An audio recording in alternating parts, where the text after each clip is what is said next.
you got tea, brother? I do have tea. It's down a little bit down here, but I got tea.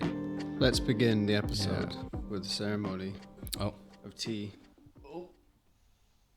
Oh. To your health and mine, and the health of this podcast. There you go. Mm-hmm. There you go. Well, this is episode 2. Oh, did you want to do the little... I'm at 100 rupees, I'll take it. Mr. Cameron. Hi there, I'm Natasha. And this is episode 2. Episode 2. Of the Deep Seat Podcast. Not bad. Nailed it. Yeah. I actually have something. I wanted to, before we get going, let me see. Okay. I wanted to know how many podcasts don't make it to episode 2. Oh, you mean like as a statistic? Yeah. Oh, you know this statistic? Well, I've asked ChatGPT. Oh, Jesus. So Okay. I can read it. Oh, okay. What do you think? What percentage don't? 65%. I don't even know how we'd know this, by the way. Yeah, This is quite a crazy stat. But I'm just going to rely on ChatGPT, and it might be hallucinating. It says, recent history data shows that a significant share of podcasts never make it past the first episode. An analysis of the Apple Podcast directory found that about 26% of all podcasts have published only a single episode. Now, expanding the scope slightly, 44% of podcasts have 3 or fewer episodes released. So we just got to do 2 more. Yeah. And then we'll be beyond. We'll be 44. We'll be better than 44% of podcasts. Yeah. I feel quite cynical in the stat that I gave, to be honest. It was a bit cynical. I think I was trying to use a Pareto distribution and thinking that, only... Yeah, I was being conservative. I thought it was going to be way worse, but fair enough. People are a little bit better than I thought. I guess we've got all the equipment. Yeah. But actually, I had a little introduction that of strange sorts that brought us to this episode of the podcast, because we're talking documentary film, and I think that the rise of docuseries on streaming platforms was a kind of a background formulation that pushed into wanting to talk about this. It has since changed, but in doing so, I think that weirdly enough, Morpheus's words strangely stuck with me from The Matrix. The bit that sadly it's been completely reused within the red pill movement of things.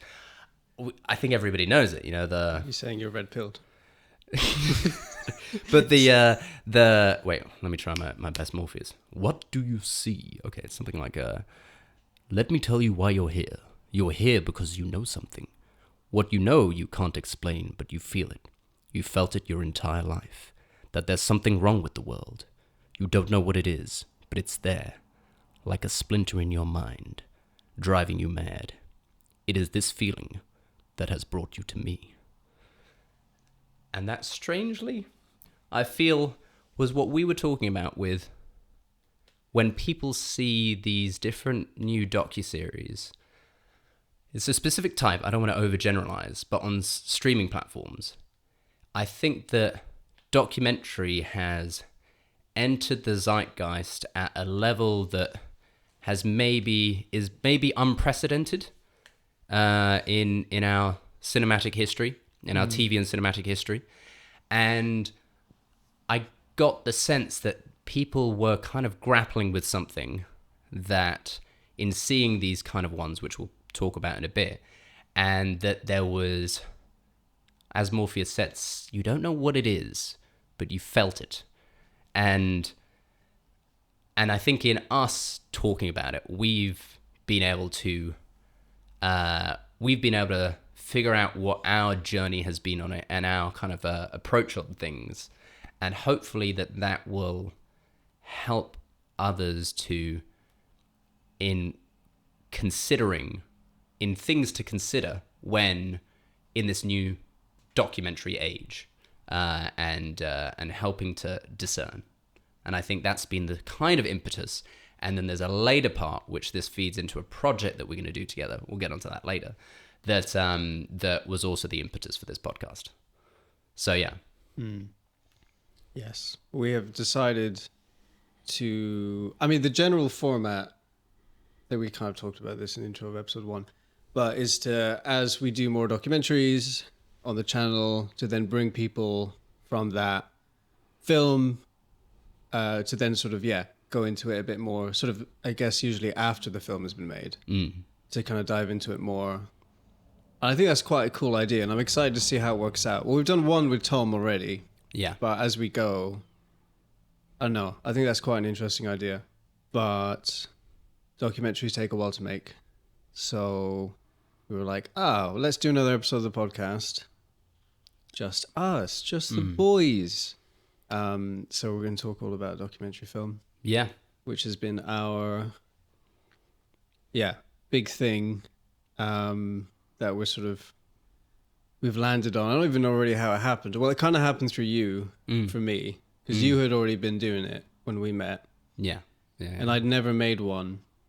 Or I think I had to make one as a kind of uni project once, but I wasn't really that involved in it. I didn't care so much. And I've never been that into them, like personally. Like I remember when I started getting into film and I was like, I'm going to watch Citizen Kane and, I'm going to watch all that shit. And then, it never quite translated over to documentary, except like a few, maybe like, what's that one? Wolfpack? Yeah, Wolfpack, which is... Was is that it Wolfpack? pre... Did you see that pre-us? Yeah. Really? I'd already seen that, Which is like one of the ones I had seen. I see. Because it's... Okay. I'm pretty sure I did. Yeah, because that... Unless time is weird. I might be completely fluffing it. But I'm pretty sure I did. I'm pretty sure I saw that quite a long time ago. Maybe. But we've been working together for a while. I have a weird recollection It's true. If I'd been like, this is amazing, and I recommended it to you, and then maybe you didn't know that was the name, and then you're like, I have seen that. Yeah, maybe. Who knows? I feel like I saw it like quite a long time ago. Yeah. But it's possible. Yeah.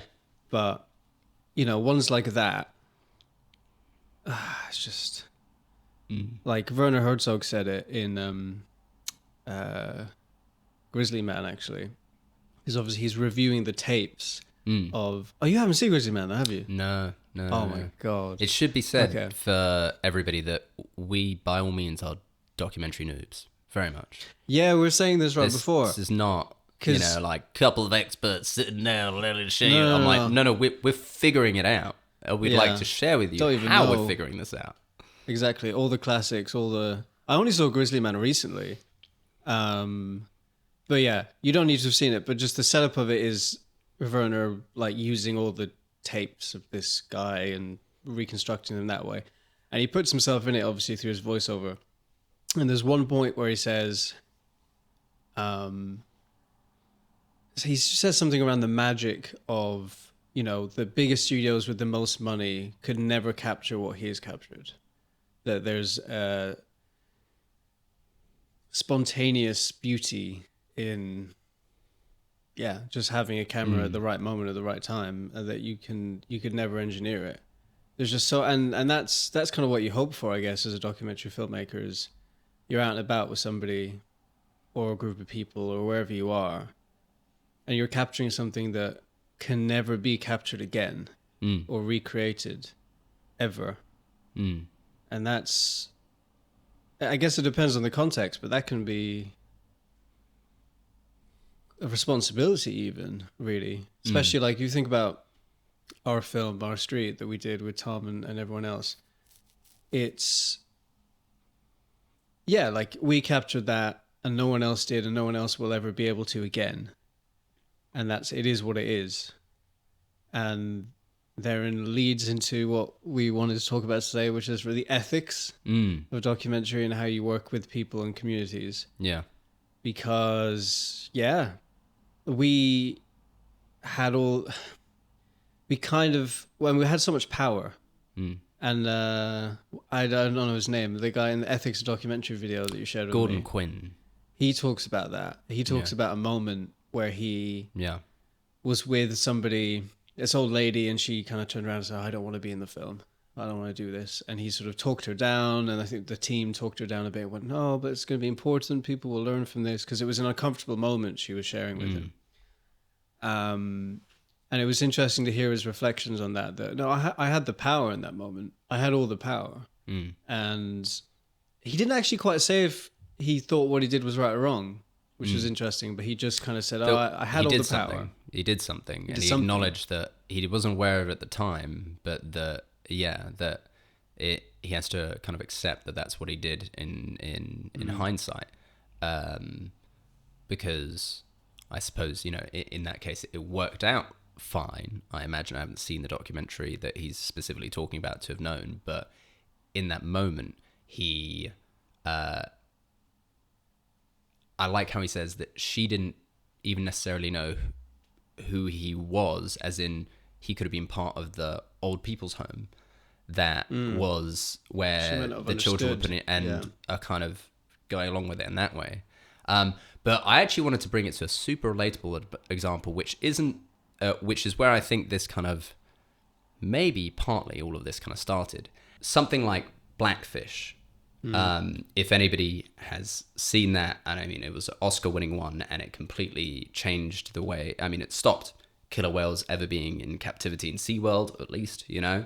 And that is something that came in and was a documentary about the captivity of killer whales in SeaWorld and their treatment and the trainer's relationship with them.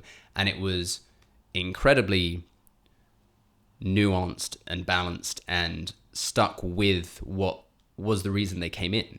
But Tiger King came in and they got lost in the cult of personality of all these different characters, such that the central issue that they'd come in for, and they gave a little tagline at the end for, which was the ownership of, you know, big cats and tigers in America and their treatment, really just fell into the background, you know. And you have that in comparison with something like Louis Theroux's one, which that stays right up front.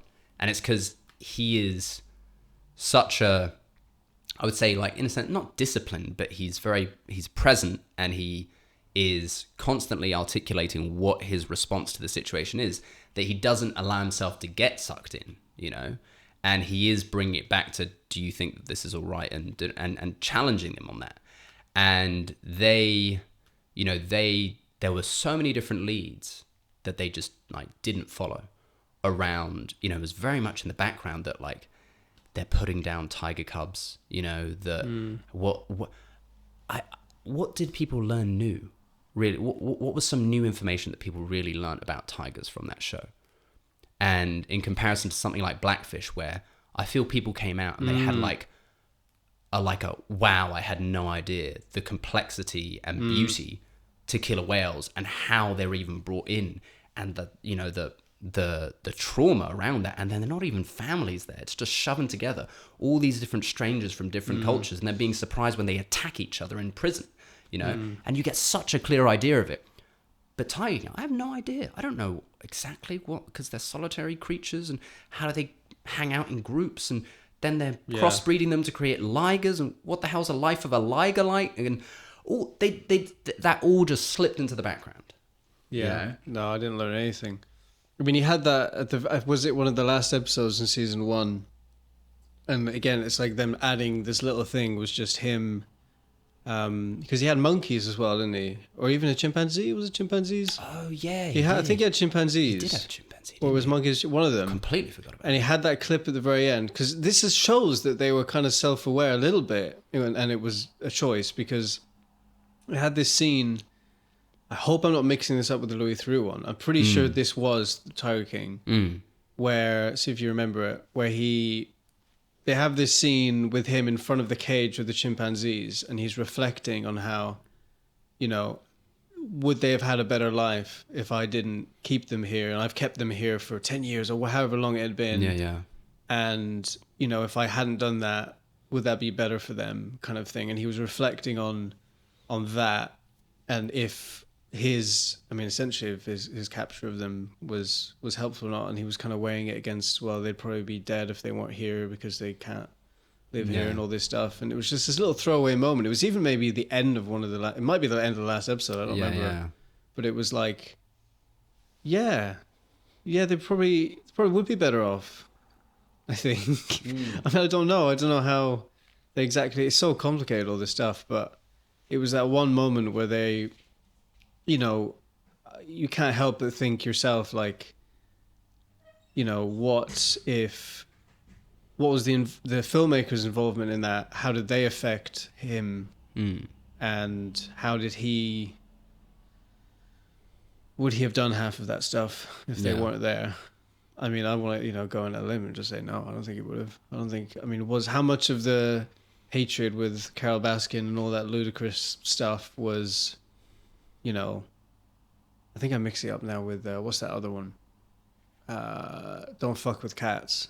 Because that was the other one parallel to that was like, did they cause more cats to suffer because the person doing it was like, oh, there's this whole group on the internet trying to stop me. Well, fuck you. I'm going to go harder. I'm going to go faster. I'm going to do more and more and more. And they reflect on that in the same way there. But in Tiger King, they never ask that question directly of themselves as filmmakers. They never include themselves to go, just a reflection of, did we do something? Like, did our involvement here, affect it in some way? And another parallel to that, another great one, if anybody's looking for another really good documentary, I don't think you've seen it. It's amazing.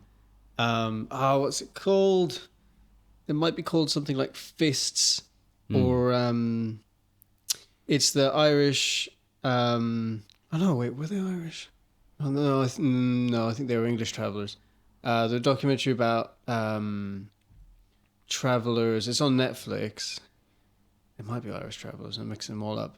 But it's essentially, we'll find the name of it, but essentially the guy who documented, the fights in that community and how they would, make those videos to egg each other on and be like, all the family feuds and stuff. And I'm calling you out, the McGivens. You're a bunch of fucking pussies and all that.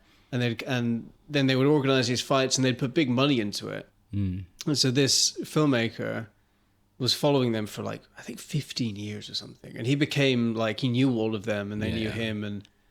And they got to a point where he's not in the film that much. He's kind of a voiceover background kind of character.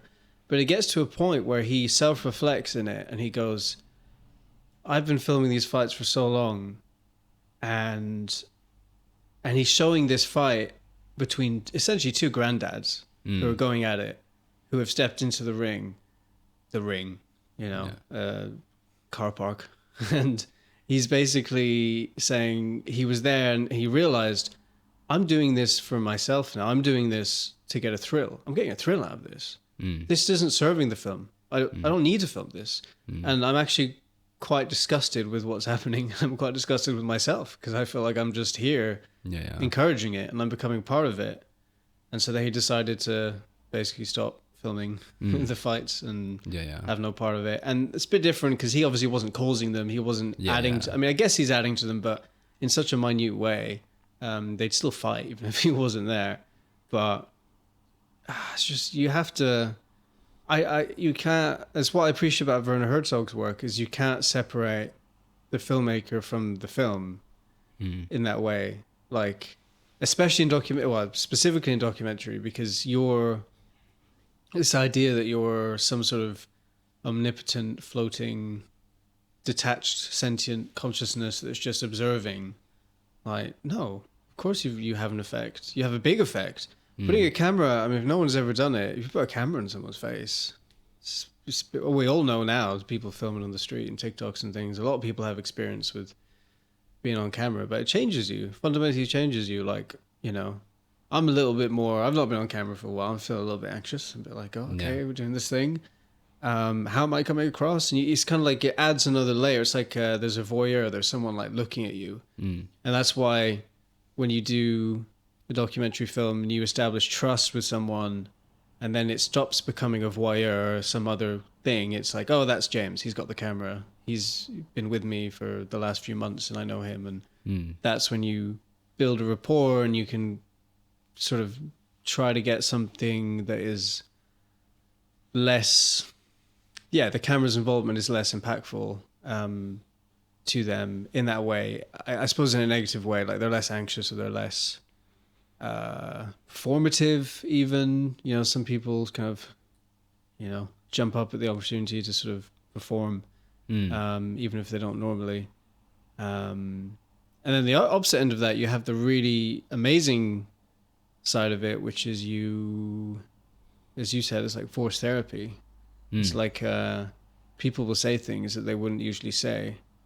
But exactly, that can go both ways. You've got like I'm going to open up to you. I'm going to talk about how my father abused me. Or it's like, actually, I think if I slightly bend the truth here, you might think it's more interesting, or it might be more interesting for the film, or, I don't know, maybe you'll put me in it more. I don't know, but there's just a million different things it could be. And it's I think what in preparation for this podcast, and it had been there from years ago when I was doing my history degree and doing some documentary stuff, but just on a DSLR and doing it, what interested me. I think the analogies and of what a historian does and what a documentary filmmaker does were more clear there, but have re-emerged again now. And when it's quite difficult, because in history, historians aren't necessarily upfront with what they do, and it's because of a methodology that isn't necessarily clear. And so there was this kind of historian that was asked, what is your method? What is your kind of approach to history? And he, at this conference, at this academic conference, and prominent historian, I wish I could remember the name, but from the book, The Landscape of History, the story comes out of. But he's asked, what is it that, what's your methodology? And he's very reluctant to kind of say it, and then he goes, well, I have a question, and that question will direct my research and reading. And that reading will re-inform the question and take me in a new direction with my research.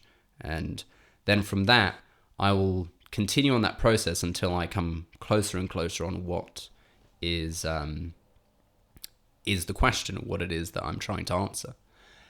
And all these kind of social scientists say, that's not a methodology. Like, what do you mean? That doesn't sound like a way that you do this thing. And from the back, this kind of deep voice goes, yes, it is. It's exactly what we do in physics. And it's understanding the difference, because the social sciences have come out, a lot of the social sciences have come out of history. And in coming out of history, what they have done is, in a sense, you're taking chaos and complexity and making it reducible and analytical. And so the difference is a sort of reductionist view of the world versus an ecological view of the world. And a reductionist view is taking down all the little pieces to as small as they can, and then, you put them back together and you understand what the whole picture is, which you can't, because you can rank cause certain things, but as he said, it's like scientists can't, when they say, can you rank order the most important ecological factors that drive new speciation?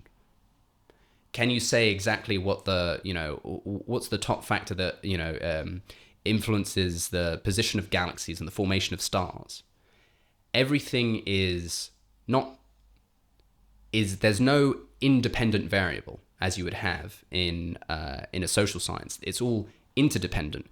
And the reason I say this is because in this essay that I was writing about, is the historian's performance as important as history itself for the kind of understanding of history? And it comes to the sort of documentary filmmaker question of, is the documentary filmmaker as important as what they are documenting as such. And the interesting metaphor that I came to, and I was actually marked down for it a little bit because they said, well, that's a metaphor. We can't quite be using that in a history essay. No. I know there was like, and it's like, how dare you make analogies to other things, And I was like, how dare you be creative? This is what you should be doing in your third year undergraduate and history degree, But in it, I came to the conclusion that that history is not a photo that is in need of correcting, but a painting that is in need of adding more layers and more textures by multiple hand to give it depth. And that there is no single correct truth. There is no one correct frame that is of a time, but there are multiple perspectives on it. And then when I did my dissertation on oral history, that's really when it came, in a sense, more into the documentary field of things, because I was interviewing people live. And that's very different because, a historian, as long as they're not damaging things, in them interacting with the historical record, they're not changing it. Like when I go through an archive as an historian, it's like I'm not changing what is there of the past, right? But in talking to people now, I am affecting it. So the kind of the way of, the historian's performance in history, if it's prior to a certain time, in a sense, it's like, you don't affect the past, you are representing the past, right? But you're, no matter how much research you do, you're not gonna change the personality of Genghis Khan. You may change the way he's represented and how we think about him, how we feel about him, all that. But the way documentary film is very interesting. It's almost like in history, it would be like if you had a time machine and you could go back there. And the reason for that now is you're in the realm of chaos, right? Because as soon as you enter into that domain, you are having multiple effects across many dimensions that cannot be computed by their reducible parts. And so the difference between like a chaotic system and a sort of predictable system is I can tell you where Pluto is going to be, 1,000 years from now, but I can't tell you what the weather's going to be 2 weeks from now. I can give you a rough gist of it, but it's not going to be, I can't even tell you what that cloud's going to look like in half an hour. Yeah, it's funny how we can't figure that out. And those are chaotic systems where you can't reduce them to their small parts and understand it. They are all interdependent, right? And in documentary film, it's like in, that's where I really got to terms with it in kind of oral history, is it's this process of co-authorship where in doing it, and this is where the ethics really come in, is as you say, like sort of forced therapy. It would be like being an irresponsible therapist, and you've got to have an ethic coming in. Just like if you were a historian, you immediately assume that the ethic would be, if you had a time machine, you as a historian, you'd be going back in time, would be you have almost like in a Star Trek way, what's the code that they have in Star Trek? It's like, I forget what it is, but it's basically like to not mess with any civilizations. Yeah. But I forget, there's like a really nice little shorthand thing. Natasha, could you look up what the Star Trek? I'm pretty sure it's like the law of non-interference. No, but they have a cool way of saying it. It's like a motto. Yeah, what it's is like it? a cool motto thing that they say in Star Trek. Pull that See if shit you up, can find Natasha. I didn't think we were able to do this. This is so cool. Yeah, we forgot. There was a We thing forgot earlier as well. I that was like, there's- wait, we could have looked up Yeah. we're new to this. This is cool. That's But pretty yes, cool. I was pretty much right. The The non-interference. non-interference directive. Oh, is there a saying maybe, like something they say? Prime directive. Look, the Wikipedia. prime directive, they call it the prime directive, of that. And that would be the sort of thing going in there. Now, documentary is different because you're in this process of co-authorship. And so, you can work with those people in a way, and you've got to be aware of the fact that what you're doing is going to affect reality. And so I think the really interesting one that is this ethical dilemma between these two very early filmmakers, right? And without having seen it, we all, I think even most people have heard of Nanook of the North, right? And then there is by Flaherty. What's his first name? Robert Flaherty. Flaherty. Or Flaherty. Flaherty. We don't know Flaherty. how it's pronounced. But Robert Flaherty. And then you have Ziga Vertov with Man with a Movie Camera. And Nanook of the North is a kind of ethnographic piece, but it's very complex. And we discussed this as to before as to where those complexities lie. But he blends what is narrative fiction with observational documentary of an Inuit tribe way up in northern where Canada would be, but where there are many complex reasons why it runs into all these ethical things. But to sort of simplify it, is it's a narrative fiction, right? But the other thing is he asked them to hunt and dress and kind of be in a certain way that is of their ancestors of a prior time. So it's not how they would hunt with guns at that time, and they were asked to hunt with spears, right? But what he did with them is he would develop the film and he would talk with them and he would say, what do you think the story should be? Where can this go? And he involved them at a time where there was no precedent for this stuff. He involved them in sort of co-authoring this story together. Now, I think that where he runs into the ethical dilemma isn't so much of a problem if he'd been transparent about that up front and said, they don't currently hunt like this. They don't wear this kind of garb. We've asked them to do so because we want to represent the time that is gone now, but people wouldn't be aware of otherwise. And who else better to represent it than them? They know their grandparents. Their grandparents have told them this is all, like, there is nobody better to show this to the world. The thing is, he wasn't upfront about that, and he presented it as if that's what's currently going on, right? And so Ziga Vertov had very much a reaction against Robert Flaherty. And he said, you should, and this is a core philosophical thing here, right? He says, the documentary filmmaker should not add their opinion and should just film life or reality as it is, right?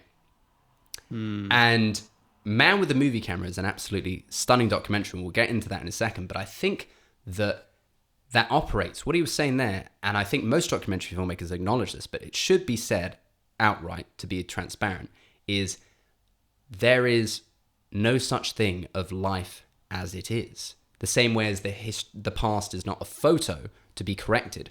There is no life as it is. There is no, in merely choosing to have awareness and pay attention, even us two in this very same room, we have two different experiences of reality. And so imagining that you put a camera somewhere, and because you don't necessarily interact with the subjects, you don't ask them to do anything, you're presenting it as it is. Merely through where you decide to point that camera, what music you decide to use in the edit, how you decide to put things together, you are adding your opinion. So I think it operates from a complete fallacy when you think, oh, I'm showing it as it is. And to compare those two, now this is unfair because I haven't seen Nanook of the North, but he was achieving a sort of ethnographic goal that was to portray a culture as it was in daily life and in community and in kind of like, and in hunting and all these sort of things. And Vertov was showing Stalinist Russia in the late 1920s. 1929, I think. Yeah, late 1920s.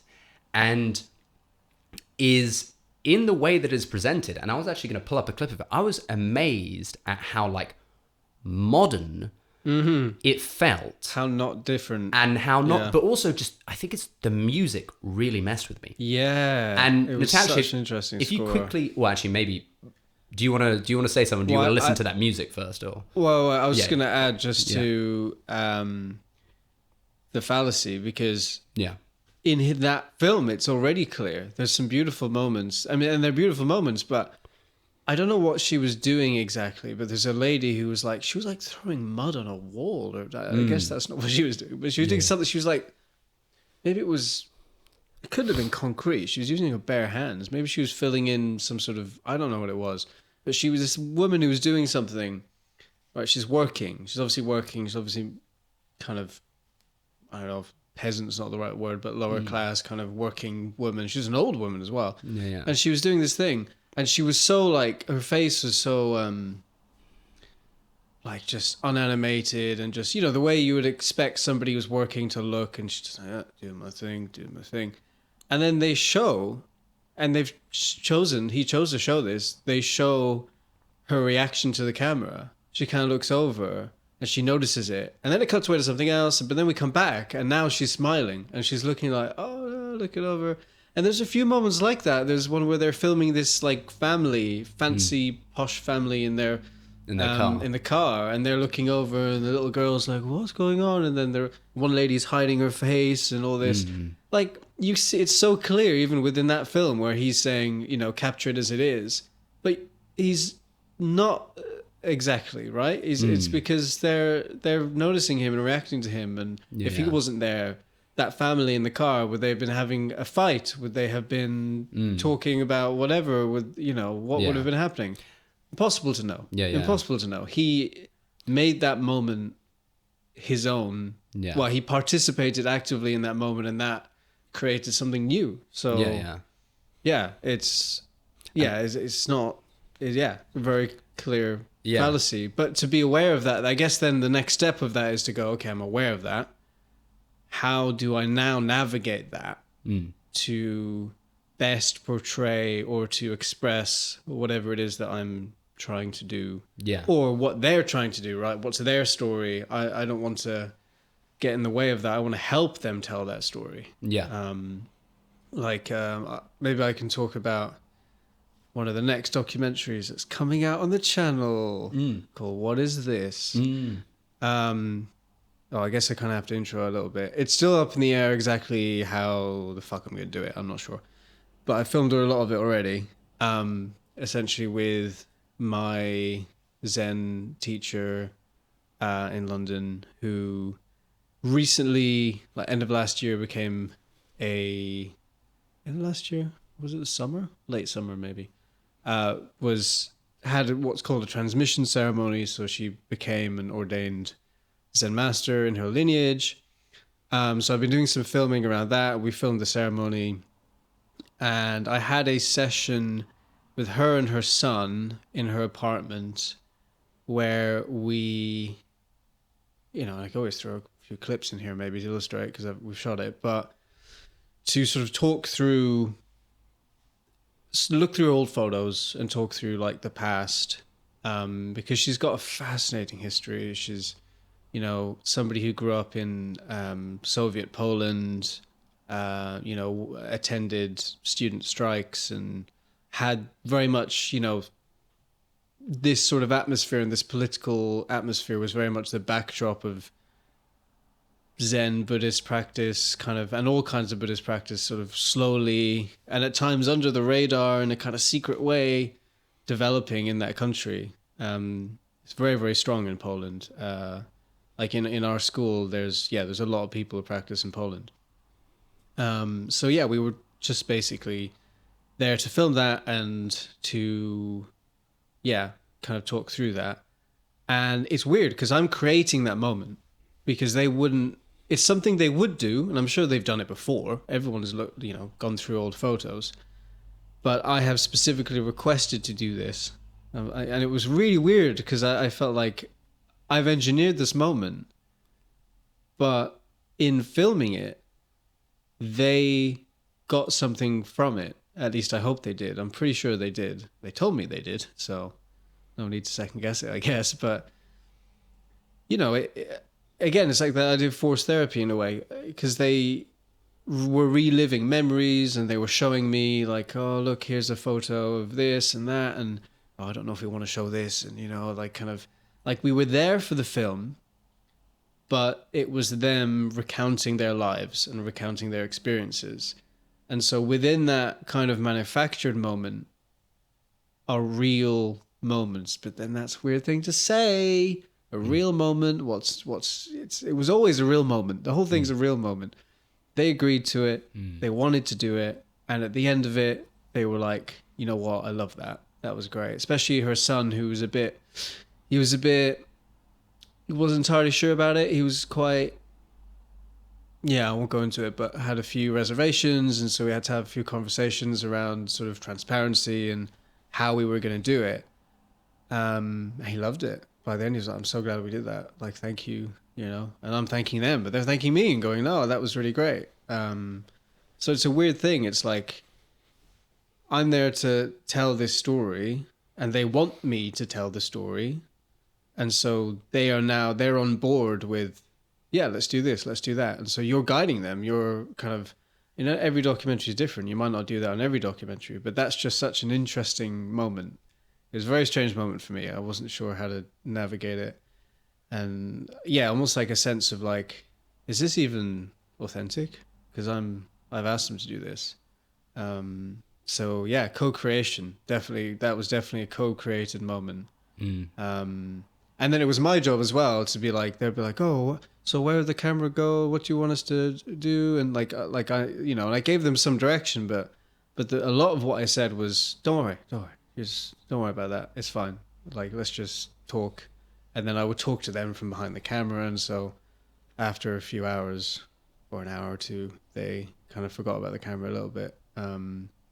But they were still aware of it being filmed, and yeah. But that could only have worked with transparency and trust, because if I had said, like, I don't know, if there was any hint of not being sure or mistrust within that relationship, they wouldn't have done it, because, you know, they took their time. They took time out of their days and their work to do this for the film, and they enjoyed it, but it was manufactured. They wouldn't have done it otherwise. So it's really interesting how you, and I think, and I think that maybe something that was implicit in that relationship, which now from us watching and listening to Gordon Quinn on the ethics of documentary film, he says this really simple, nice way of kind of the relationship to the subject, right? Which is different than in journalism, which, as he said, is a shorter time for frame windows. It kind of goes to print, but you don't necessarily give the people who you've interviewed the possibility to see it before it goes to print.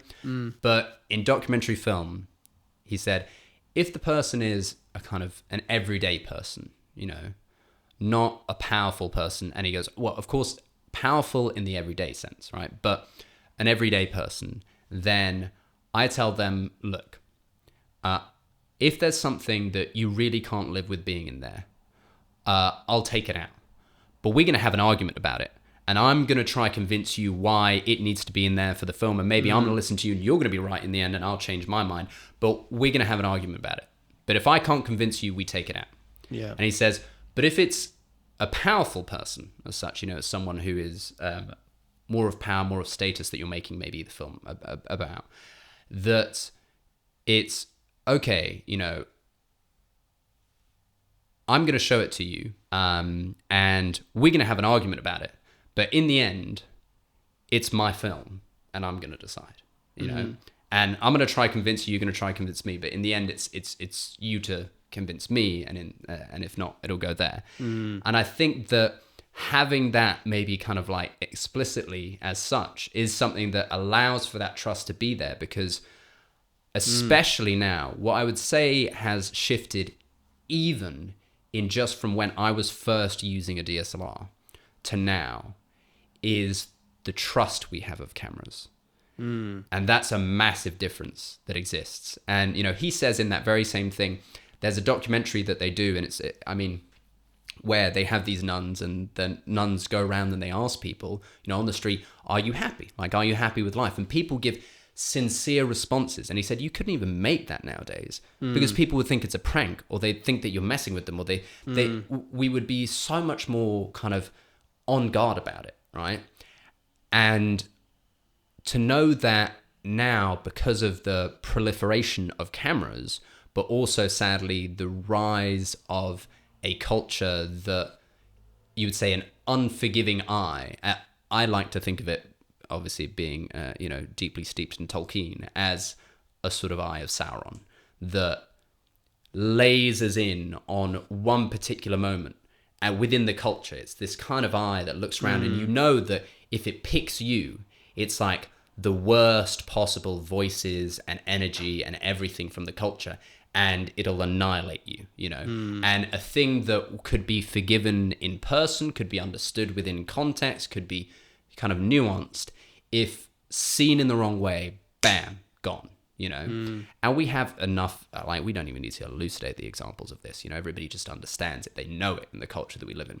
So I think understanding, like establishing a relationship at first where you go, look, if there's something you can't live with, it won't go in there, allows people to drop their guard a bit and go, okay, I could open up a bit, because we don't have that kind of more innate faith that I see. Like, it's almost nostalgic enviousness, not for Stalinist Russia, but for in Man with a Movie Camera, the kind of the trust that people have of this man. Like they do show so much of their kind of life unaffected, unquestioning of what is to happen with this. Now, I would say, in the very same thing of life as it is, right? A thing to consider with something like Man with a Movie Camera, of course, is all the stuff that is not there. I jokingly said it to you, as like, where are the gulags? It's like, you know, like, and it's very difficult to show the fear that people may live with for expressing their opinion. How do you capture that on camera? You know, it just looks like a soldier walking a street, as we may have a soldier walking a street in here, but it's a fundamentally different relationship you have with that soldier, you know? And so, you know, who knows, at that time, it's obviously, in terms of the power, he's not filming without consent of the government. It's part of the documentary project of Soviet Russia. Like, he is, right? Yeah. He was this kind of new wave of filmmakers that came in the early 20s. That's kind of Man with a Movie Camera is his last work. I haven't seen his previous ones, but it kind of ends there. He has a very kind of high concept view of his art and things like that. And you see that in the introduction where he goes, I am trying to establish a language of... And I was like, okay, you know... Like, I mean, maybe at the time it was, though. And almost, if I was to hold you up to that, I'd go, well, I was actually really surprised when the music came in. I don't know if you had that too. Yeah. I thought it was going to be a fully silent film. Well, no, but that's and what then was the music so cool. came in, and I was like, but they do it beautifully. But I was like, well, you haven't separated yourself from music. You separated yourself from theatre. You separated yourself from, you know, from poetry, you know, and literature. But you didn't separate yourself from music, because the music in that is something else. Yeah. Wait, little flavor. Do you have the 36-minute moment on Man with a Movie Camera? Because this seems like something Pull it up. crazily modern.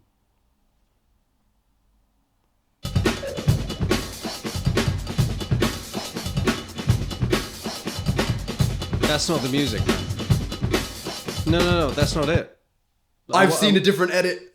That's not it. Oh my god. Wait, what? No, that's not the music, man. No way. Because I watched it the other night on Amazon. I rented it, and then in the opening, it had a whole thing about how, like, the music had been recreated based on the instructions of the original filmmaker. Because originally they would have played live, right, with the film. Okay, wait. So originally the film didn't have where's music. the film on at the moment that you saw it? Amazon. Natasha, can you quickly go on Amazon? Yeah, we go gotta to the figure this exact out. same moment. But you have to rent it. Oh my god, oh no. Did you rent it? I did. You did It rent might it. still be available, actually. No, I might still have it. It might be in my... On your laptop? 48 hours. No, don't You worry might be about able to log into my shit, though. it. But I mean, where would it be? Now the movie. I mean, Blu-ray. it's on Prime, yeah. Free delivery. Wait, on Prime? As in, you can see it without needing to. Maybe I'm tripping. Maybe that is... No, I don't think that... Maybe it was, though, man. Maybe I'm wrong. Wait. Go. No. Go. So, go. look, it's on Prime Video, but yeah. Go back to Natasha. Quickly go back to the YouTube one. Go to the beginning where the music starts. I think it's about 1 minute, maybe 2 minutes in. Go to the very beginning. Cinematic Orchestra.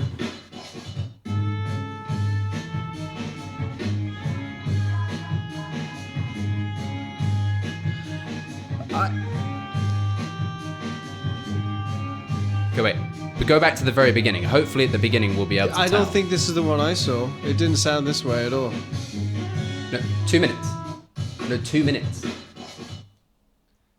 Yeah, thank you. Minutes. Thank you. Sorry, I was shouting. No, because this I is thought you definitely a couldn't hear different me. cut. Because, yeah, if you go to the beginning, where that text was, the very beginning, Natasha, That's all in Russian. The Yeah. one I saw was in French, and it was... So my one had a whole preamble where it was like a man had taken a copy of it to the Netherlands and it had been restored. It'd been restored, and then there was a specific orchestra, like I keep hitting the mic, like a French orchestra, I forget who it was, had like recreated the music based on the original sheet, the original score. So this could be another version where they've done their own my musical take. God, Because the that's- music we're hearing is not from 1929. Exactly. That's what I was really weirded out by. I was like, you know what? I mean, I think it's having, my brother being a jazz pianist and seeing how far back jazz goes. I'm like, I don't consider, I consider myself to be limited to not think that music can exist at that time, but I was astounded by... Oh, that's crazy. It would be insane if that was what was being released at that time. That would make... I want to see if I can get access, because I rented it just the other day. Yeah. I wonder if it's still available to me. I'm glad we're discovering this because, oh my God, that was that was one of the... That's why I really wanted to show you the music, because I was going, this is something else, and it's really adding a certain, obviously, a specific kind of tone to the film. I can watch it. Okay, I've got 2 hours left. Okay. What's the timestamp? 36 minutes. 30. I'll play it into the mic. Yeah, let's hear this. Let me see. What's happening in this scene? Because it might not be the same timestamp on here. Oh, Natasha, quickly click on 36 minutes, but it should be near enough. We just see what's happening. Oh, it's a lady packing a thing. Yeah, wait. This should be... Yeah, no, it looks like it. Okay.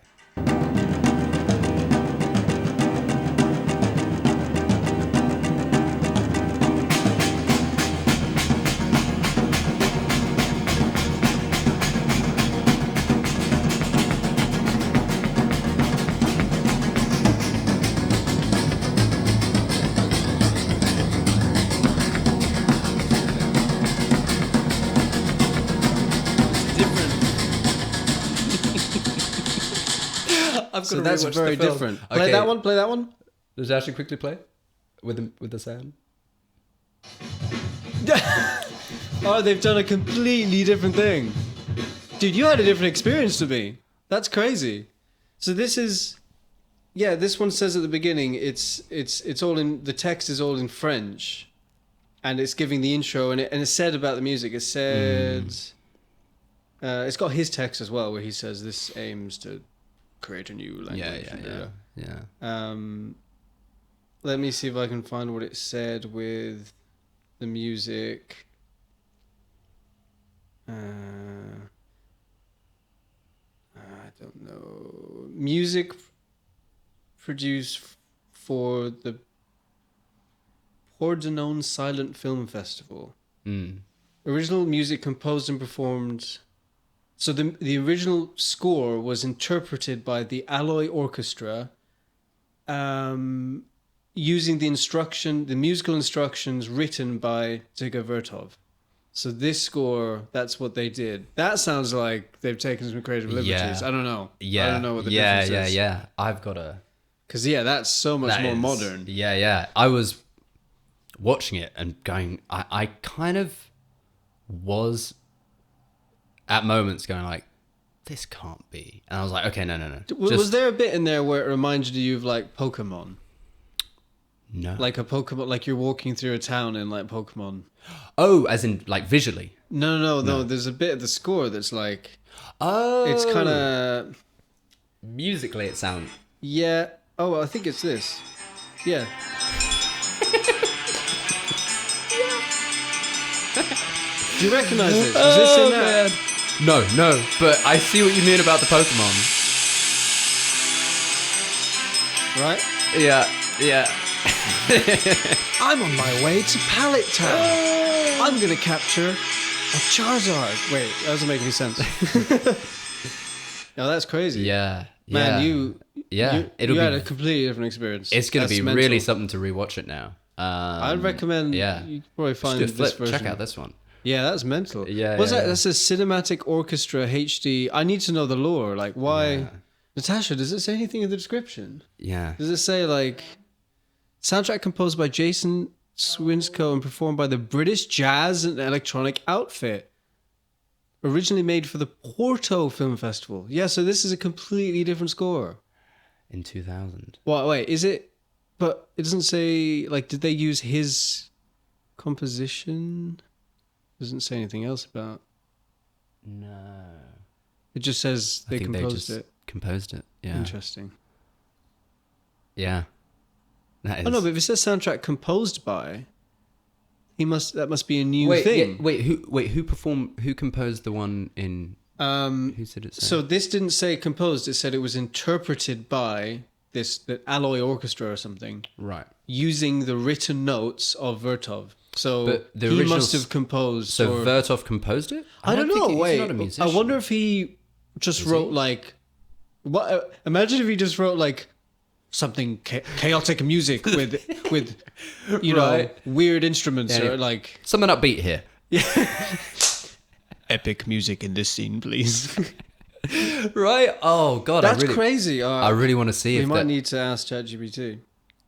Yeah. Did Vertov compose the music? Wait. Why don't we just bring ChatGPT on as a guest? Oh wait, actually, maybe I can use something slightly amusing. ChatGPT have a new update where they have a voice called Monday, who's just basically an emo. Let me get it.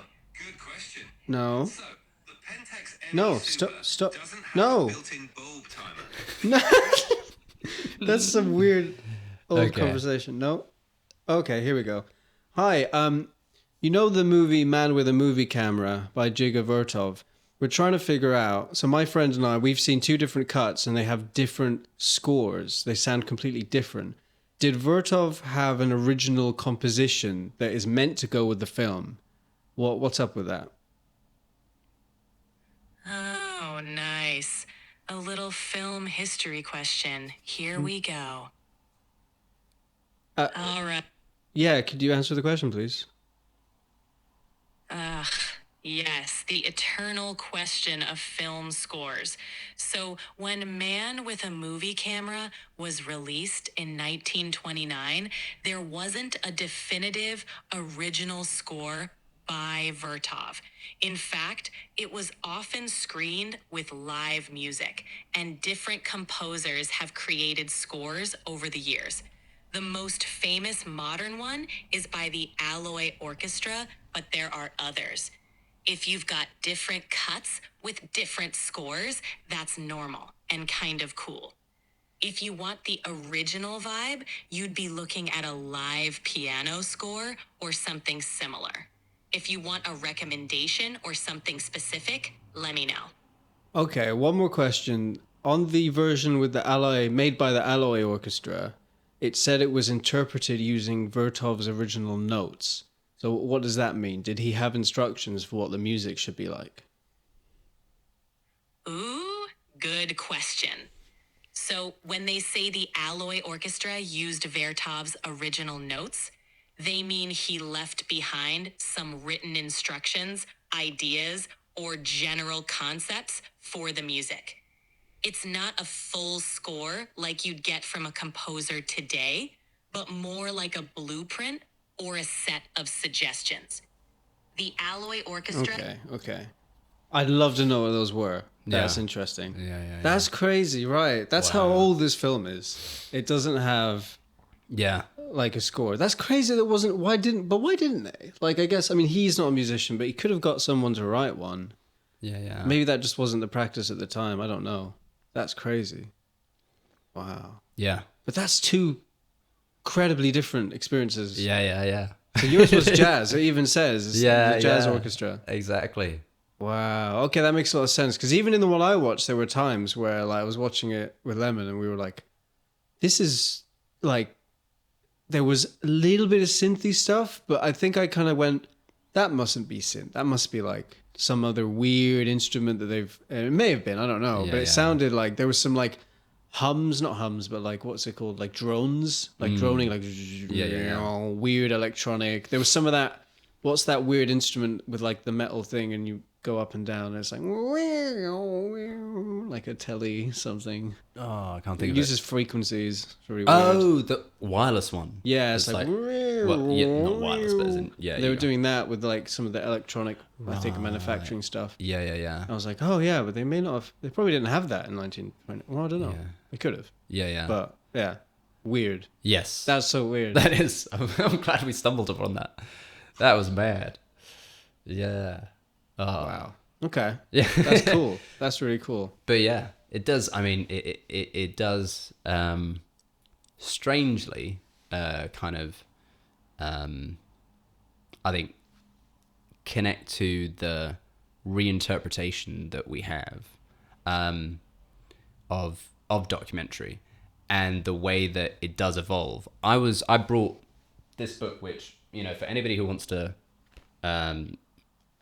know of what historians are doing, and it is expressed in the most straightforward and yet like kind of beautifully engaging way. The Landscape of History by John Lewis Gaddis. Really, really good book. But there's this moment in it, and, you know, obviously translating this into documentary as such, but these two little paragraphs I think are quite important in understanding maybe where documentaries sit and continue. So he's talking about history here. He goes, when historians contest interpretations of the past among themselves, they're liberating it in yet another sense from the possibility that there can be only a single valid explanation of what happened. It's easy to feel yourself the victim of oppression, or worse, when your book comes out and your fellow historians trash it in the reviews. We ought to console ourselves, though, with the thought that by debating alternative perspectives on the past, we're allowing it breathing room. We're showing that the meaning of history isn't fixed when the making of history, and even the writing of history, is finished. That's a liberation as well. I can conceive of another kind of ghost, therefore, that could haunt historians as well as everyone else if these liberations of the past aren't performed.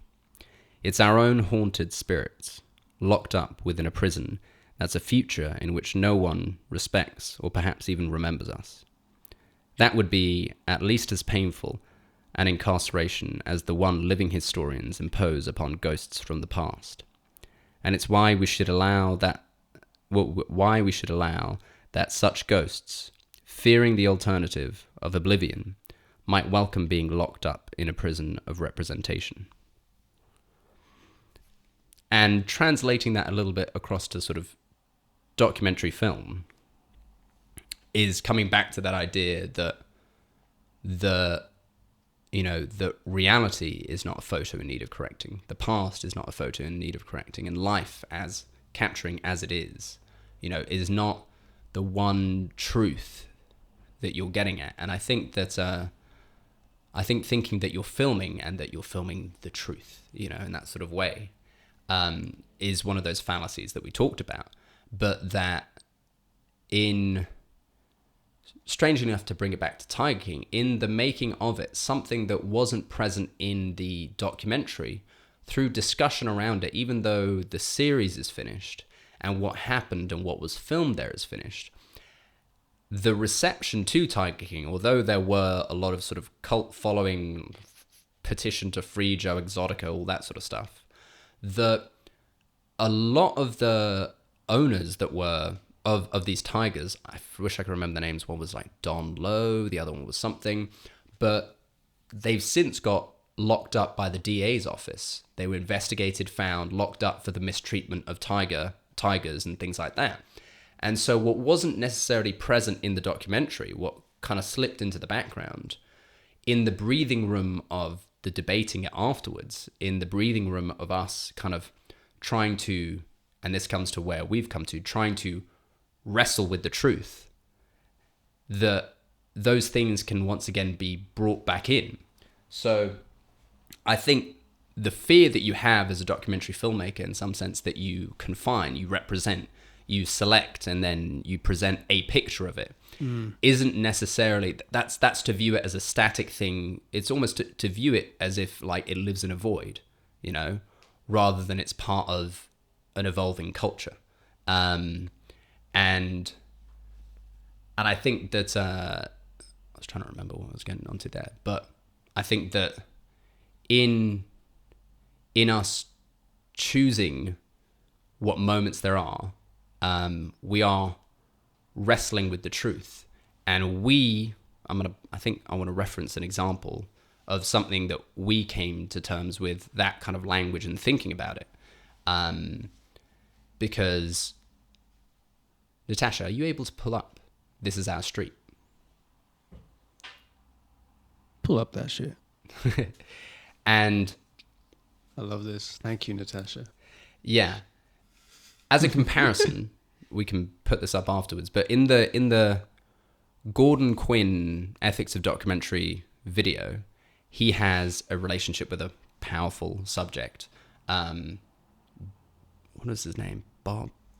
Oh, the choreographer. Yes. Yeah. I can't I'm not remember. cultured enough to know him. Yeah. I looked him up Yeah. later and I forgot his name.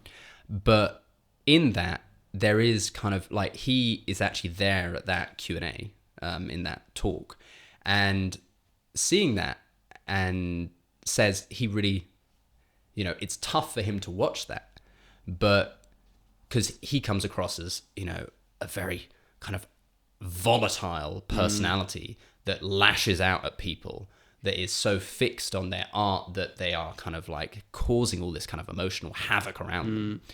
And he says it's difficult for him to watch that, but that he believes in that as a true statement of the creative process.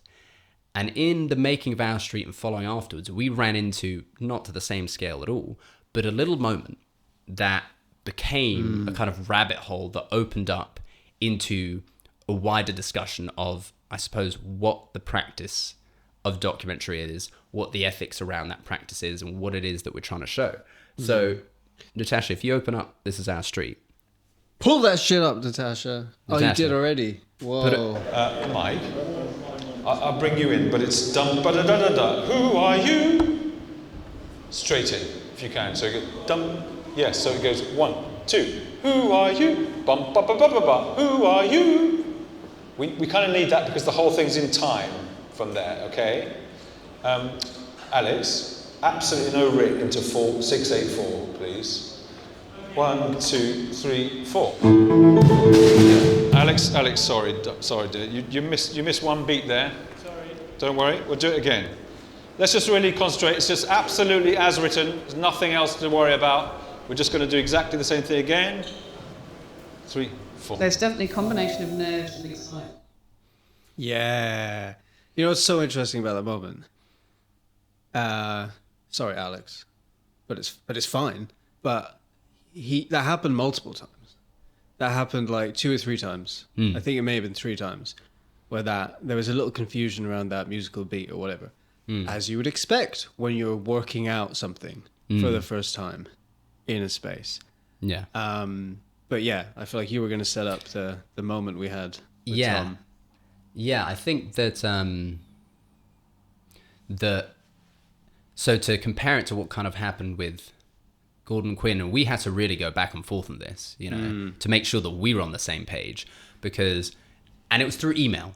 Would have been good to have done this in person. Yeah. But what it interestingly kind of came down to, Tom was making, understandably, because it's him in it, but he is such a lovely, beautiful, empathic person that he feels in that moment that he comes off as, maybe he comes off as short, or maybe he comes off, was he saying that in a possibly, is dear a condescending term of endearment? Yeah. Is Alex being represented as he's not a good pianist because I had to correct him, and all these sort of things, and I think that us having to really kind of, say that was, authentically what happened, and that within the context of the larger piece, also again, no offense, Alex, it's not about him. Nobody's even thinking of him. That doesn't even kind of factor into it. And that within the larger kind of framework of what is going on, it's true to the energy of what is happening, and that Tom, you kind of have faith that through this documentary, Tom, you get enough of his energy that nobody And we had to ask multiple people, is there any way you see this as condescending to that person, you know, in anything like that? And I think where we struggle with is, you know, we went back and forth quite a bit.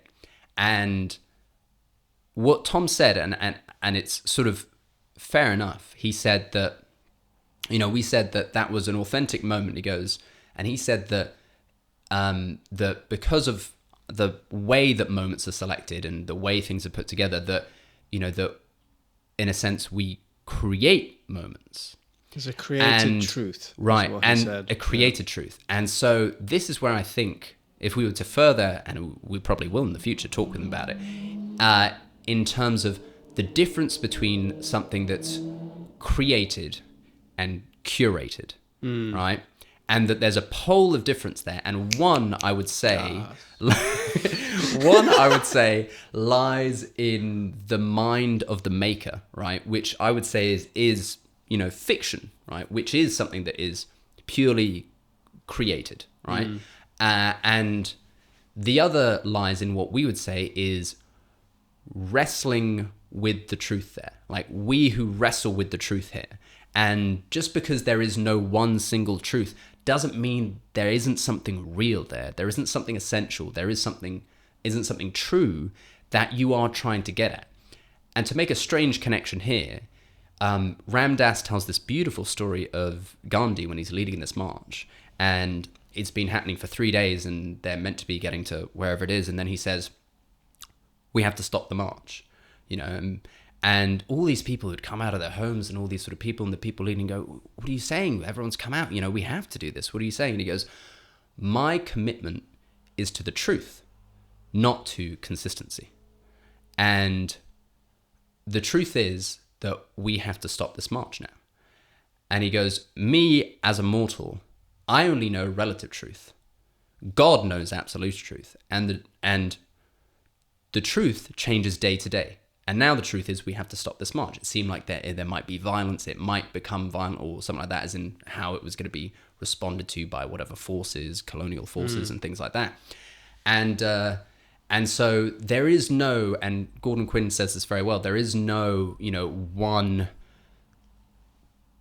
checklist method for getting to the truth. There is no one cinematic style. And also there is no, you know, like single truth there, but that whatever it is that you're seeing, whatever layer you are putting onto the painting, you have to be as true to that as you can be. And that requires you being, you know,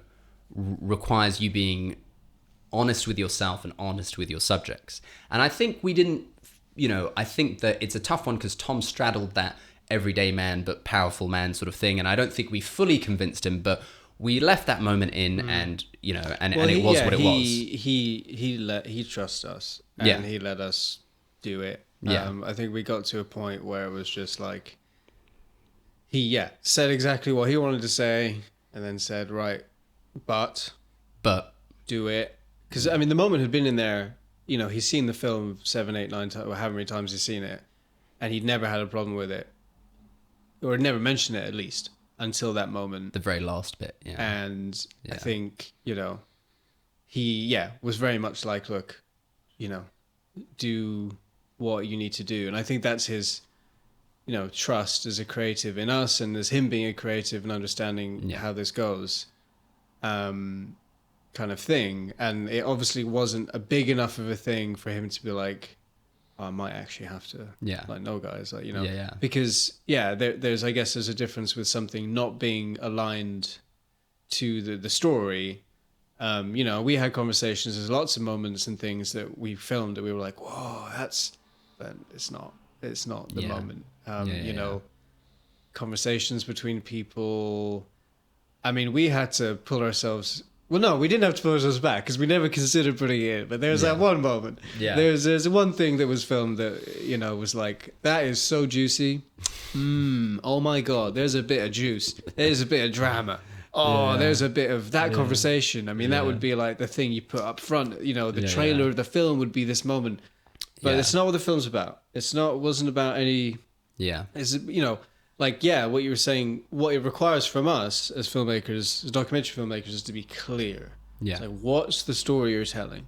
What is this story? What's happening here? And that can change, and that will change over time as you make it. But without that clarity, Yeah. well, A, you'll just film every single thing that happens, and you'll have to deal with too much footage and craziness. But also, you won't capture the things that are important. You won't know what it is that you're capturing. And you never truly do, I suppose. But especially when it comes to the edit, I mean, what is it you're trying to say? And this story was, I guess it was more about the community. But I mean, Tom being a leading figure in that.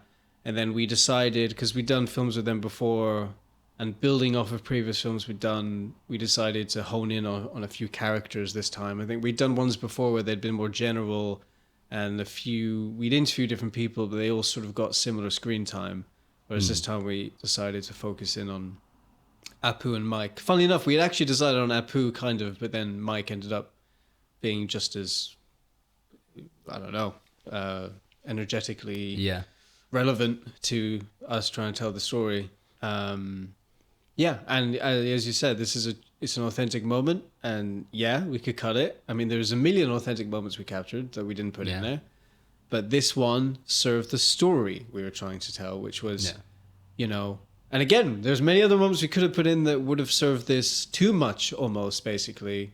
But which is the chaos of creating something with people in a creative space, and it's not drama or conflict for the sake of it, but it's just showing the reality of what it is. And sometimes you have moments like this, and it's, a pretty tame moment. I wouldn't say anyone would look at it and go, like, in comparison to that film with insert his name, I don't know, Bobby? Oh, no. Hey, Natasha, could you find out? We should be able to tell the people. How would you even find it? The people.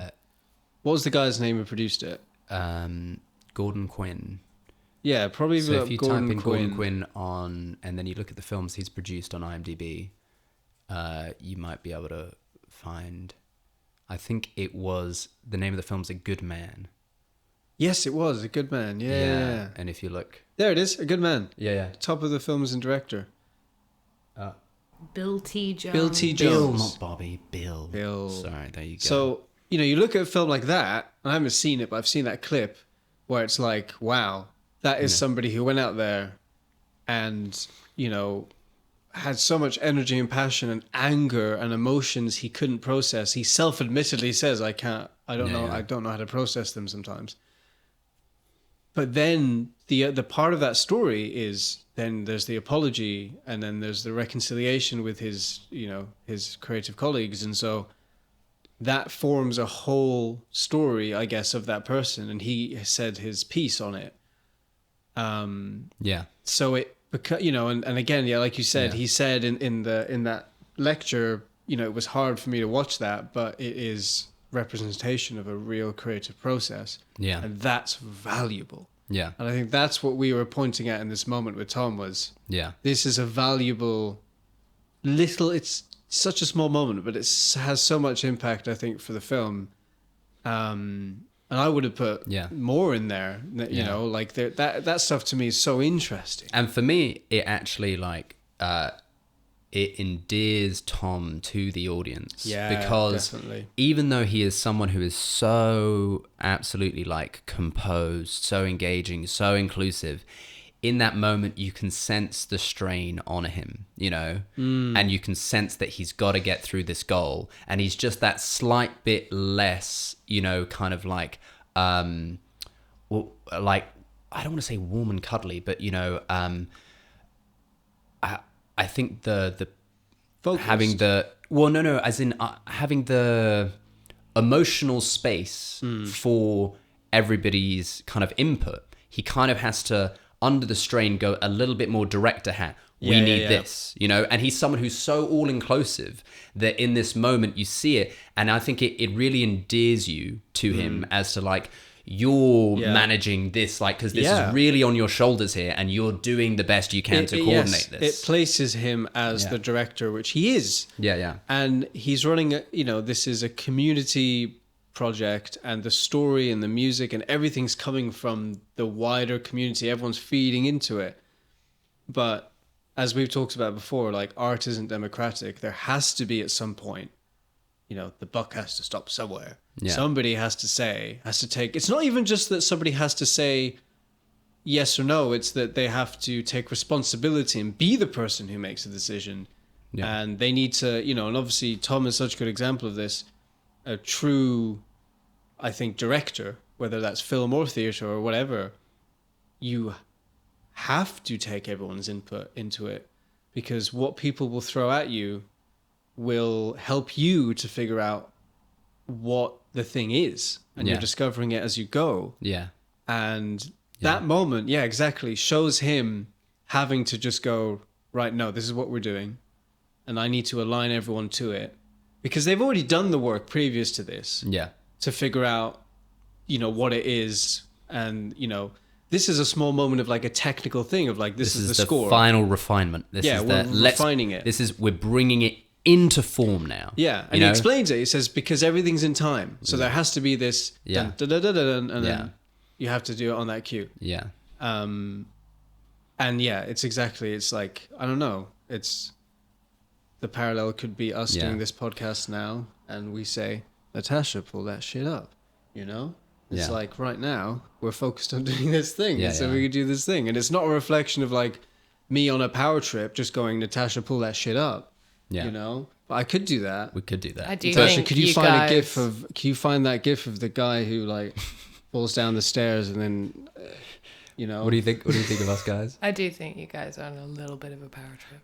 What? No. I would say a novelty trip, not a power trip. It's like we've never been able to say something and someone pulls it up Yeah, on it's the pretty TV crazy. before. This is crazy. How have you been enjoying it? No, I'm joking. What's your You- experience? You guys are doing good.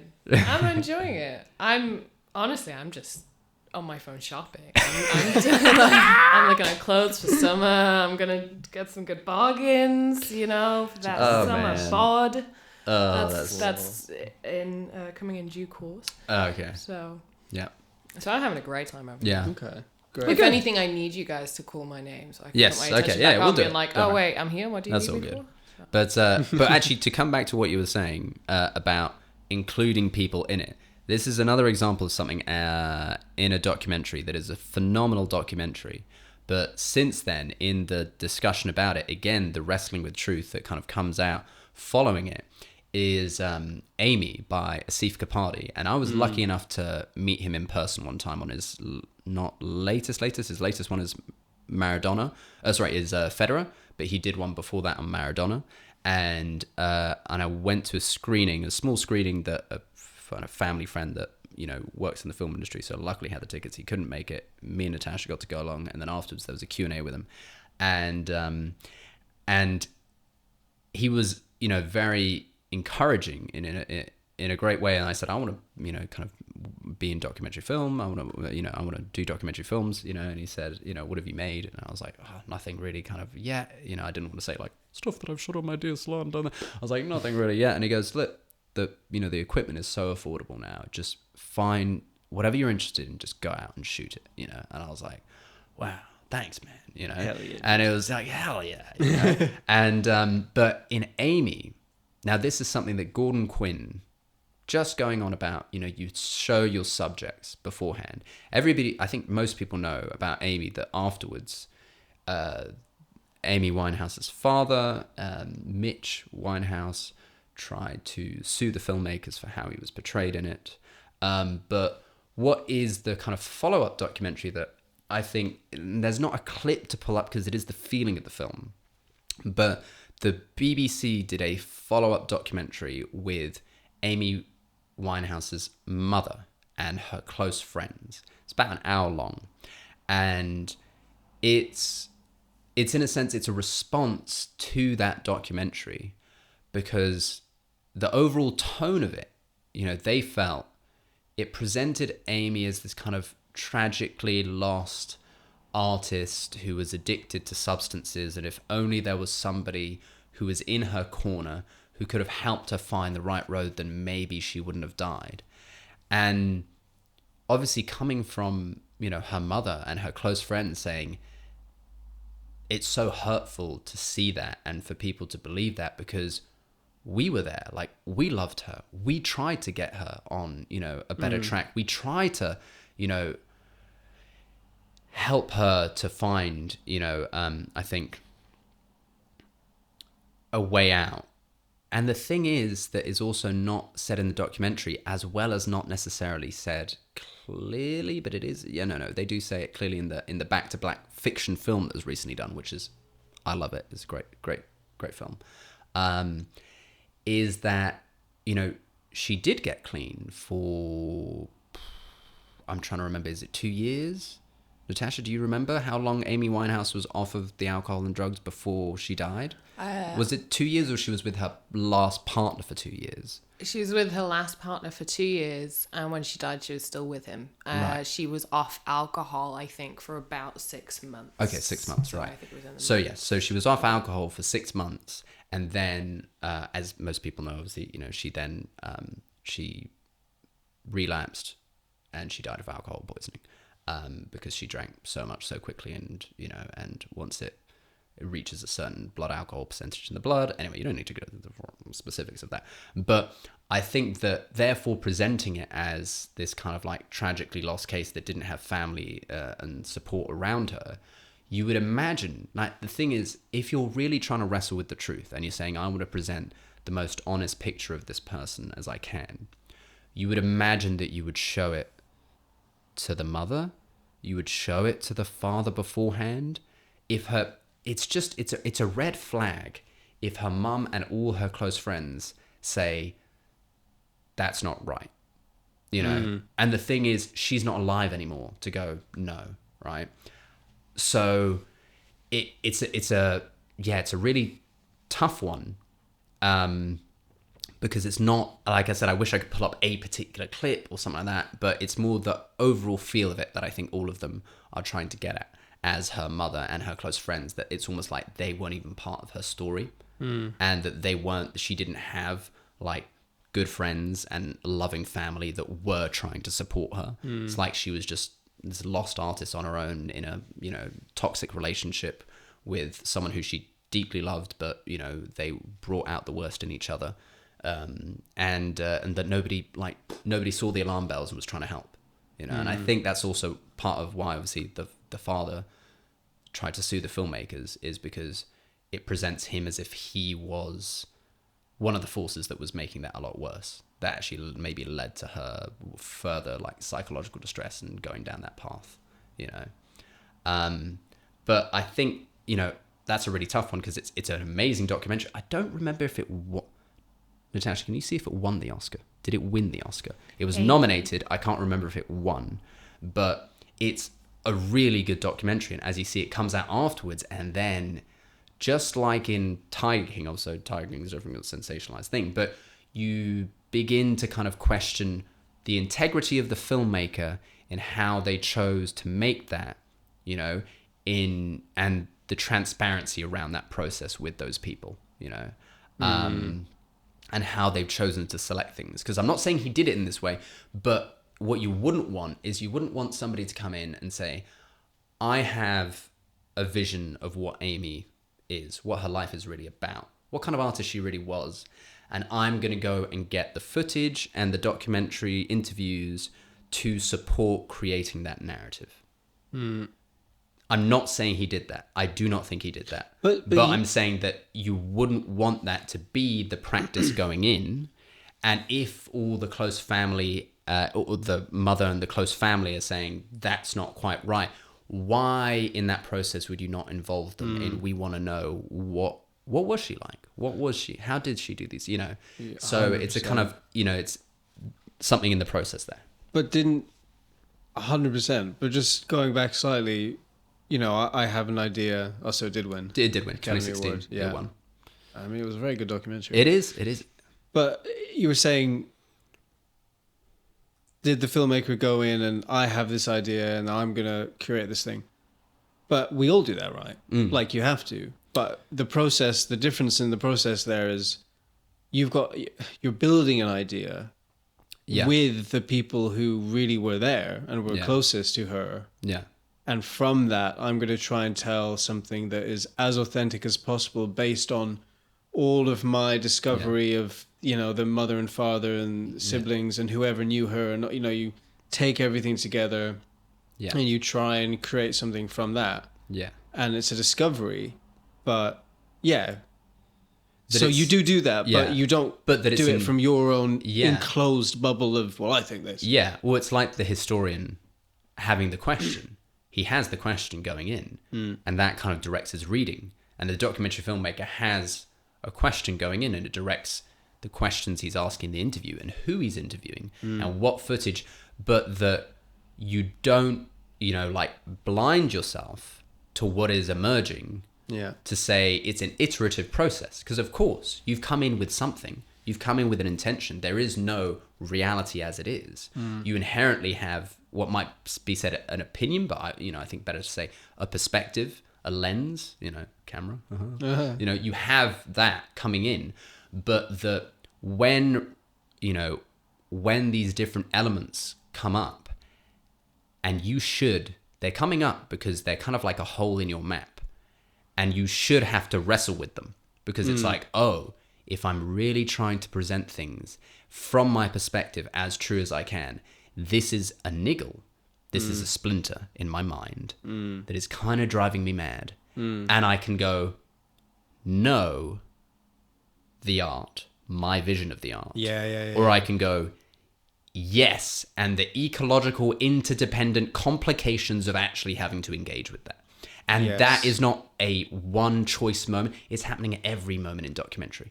It's happening. It's all in the micro moments, in the macro moments, in the editing and how you're shooting, all of that. And how do you do that? You either do that, like I thought of Louis Theroux immediately because, and in some ways it's easier to do it when you do it like Louis Theroux because you're in the film. So he's in the film and he's saying, you can just clearly hear him ask the questions. You can clearly hear him say, I felt sympathy for this person because of X, Y, Z, but also I couldn't help but wonder why, or this. And he can bring up the paradoxes and the inconsistencies of life that are just like, and he doesn't need to decide on an outcome. He can just leave it as a question to the viewer even. And, maybe you're tempted not to do that in a film like Amy where you're not, the filmmaker's voice obviously is there, but isn't there in the same way.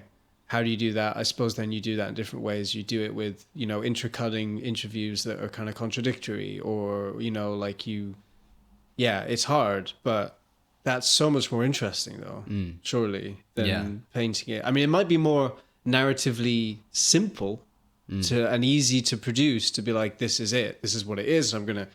All the footage is going to support that.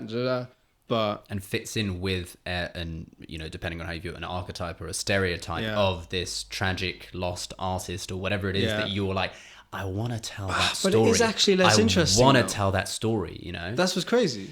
It is less interesting. It is more, nuance is interesting. Yeah. Now, of course, to a certain degree, it can be so vague and it's a matter of opinion as well, because like some people get annoyed at films that kind of end on it. Oh, who knows? But I mean, I quite like that. But so I think this kind of comes back to, in some sense, the original thing that was driving us. So we want to do, now I guess kind of announcing it, we want to do a Let's Talk, which is a kind of series where we go out and we talk to people on the street about kind of different topics, different things, and we wanted to talk to people about documentary.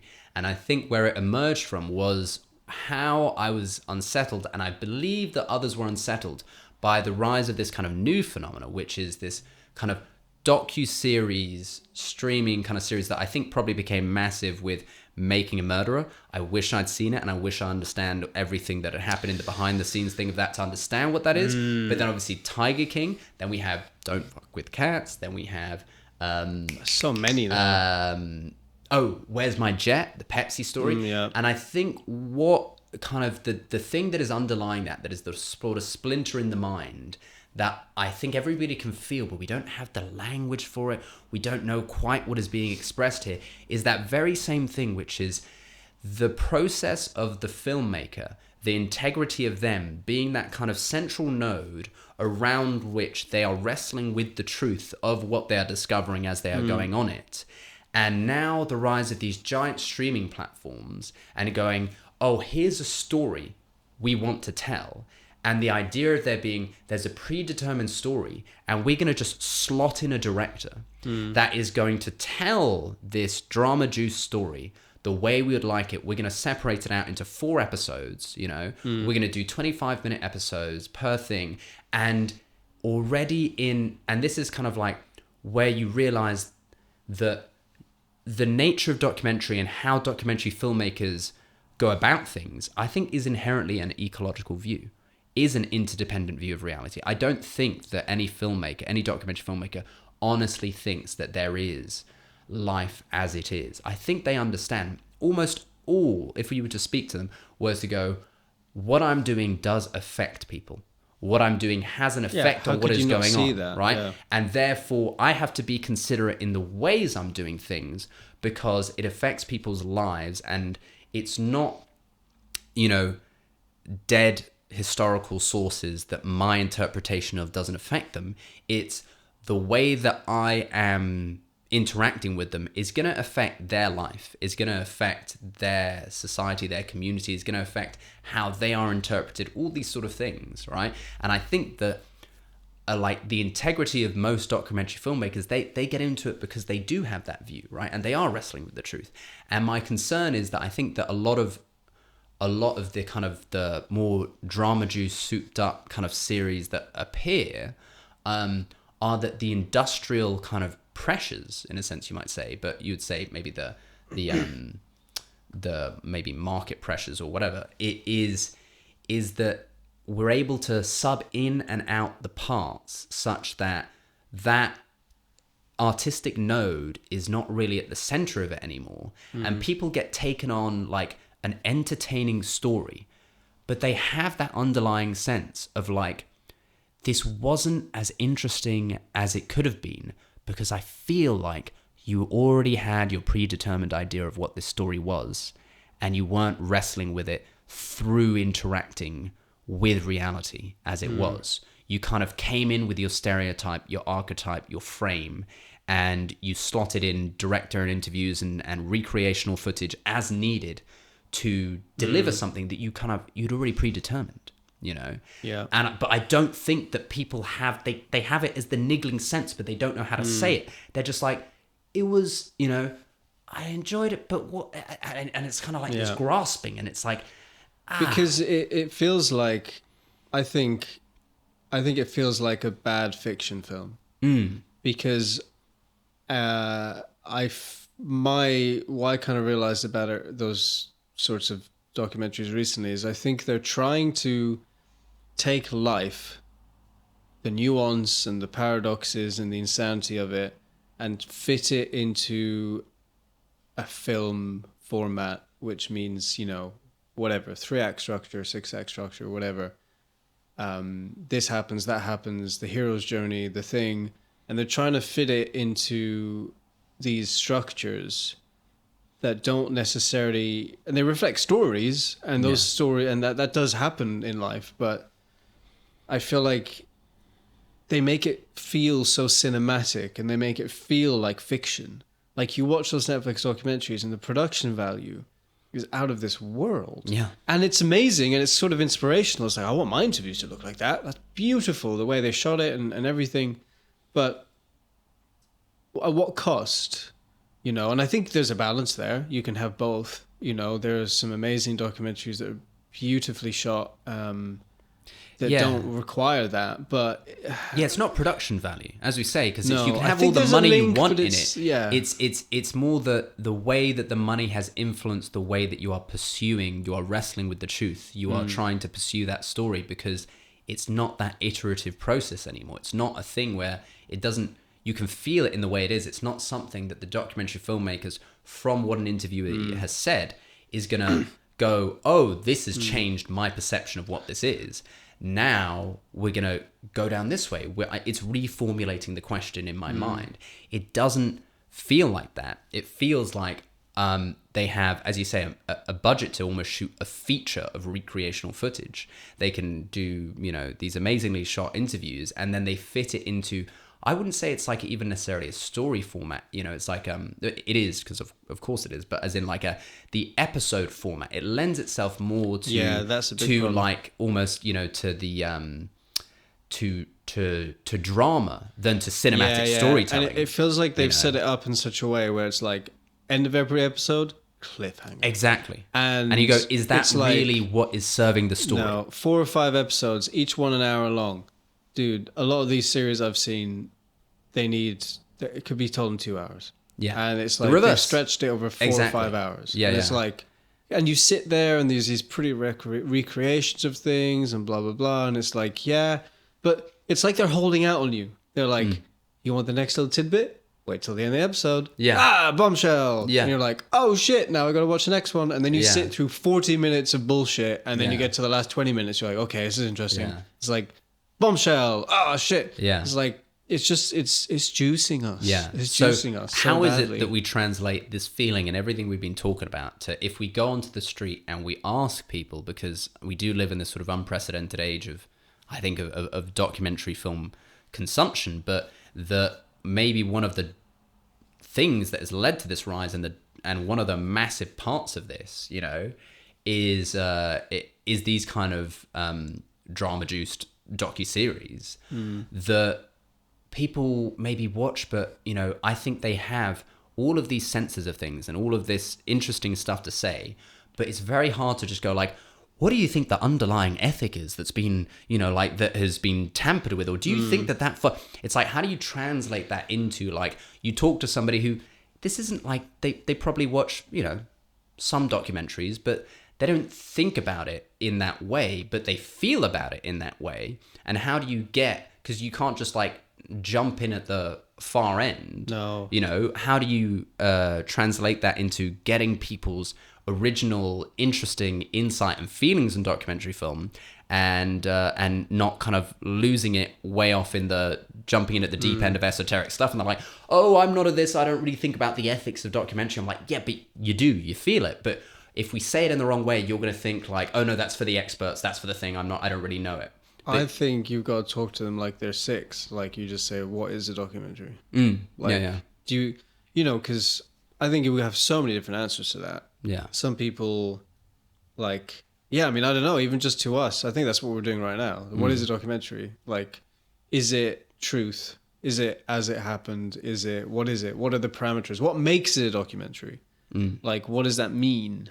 And my concern is, like, what responsibility do you think the filmmakers have in making a documentary? Like, maybe that's the next, I don't know. Yeah, I feel like, so this is, I originally was kind of thinking on that line, and then I was talking about it with Natasha, and I realized I feel like that it's kind of like when it's giving someone a blank page to sketch on, and it's too big and it's intimidating because it's like, whoa, this giant box of nothing, I don't really know what to do. But when you give someone a bit of a structure, it kind of allows them to talk about it and to work into it in a way that they realize they do have something interesting and insightful to say, and they don't get lost in kind of like the complete abstract. Because I think if you ask people like, what is a documentary, their art grad mind thing switches off, and like, oh well, the definition of the high, it gets a bit too high concept. I don't know though. But my sense, so this was from kind of Natasha's thing, is to meet them where they're at, as we would say, and go like, what's the most recent thing like you've seen, to also see like how widespread it is that people are watching these kind of documentaries. Because when I actually looked up documentaries on Netflix, what I was also astounded by was, one, the volume, right? And on any of these kind of things, but also the amount that did not fit that model at all, that were really interesting. Like, I still haven't seen it, but my Octopus Teacher, which I think you've seen, right? And all these other ones that I was like, documentary. And there are so many of like, I saw that seem to be these independent features. They don't get blared on the big head banner, as like this thing on Netflix, but they're there. And I just wonder, like, almost to know, like, to what extent are you beating a dead horse and people know that that's not really documentary, and that they actually watch other documentaries, or to what extent is this, you know, people don't really watch documentaries, and this fits in along with their reality TV or drama or thing that they watch, and it slots in. That's why we should ask them what a documentary is. Yeah. That's so, like, I'm Fair enough. I'm thinking about, like, a builder. Yeah. Or somebody who just, like, I mean, anyone. Yeah. But you went with, like, the art mind of thing, but, like, just anyone, like, just Yeah. random person on the street. Like, you know, Dave, what's a documentary? Yeah. I don't fucking know. It's it's just reality, innit? And you're like, Yeah. all right, so what do you mean? But, you know, I don't know. I feel like that's Yeah. and then, but I feel like that's part of it too, though. Like, what's the most recent documentary you've watched? Yeah. Is kind of, I don't know. I don't know if that's too something, separate. What's the most recent? Also, like, what's the kind of one that stuck with you most, or you think is the most important, or something like that? Yeah. You know? What's your favorite? What's your favorite, or what's really what touched you? resonated? The most? Yeah. Weird choice of word. But something.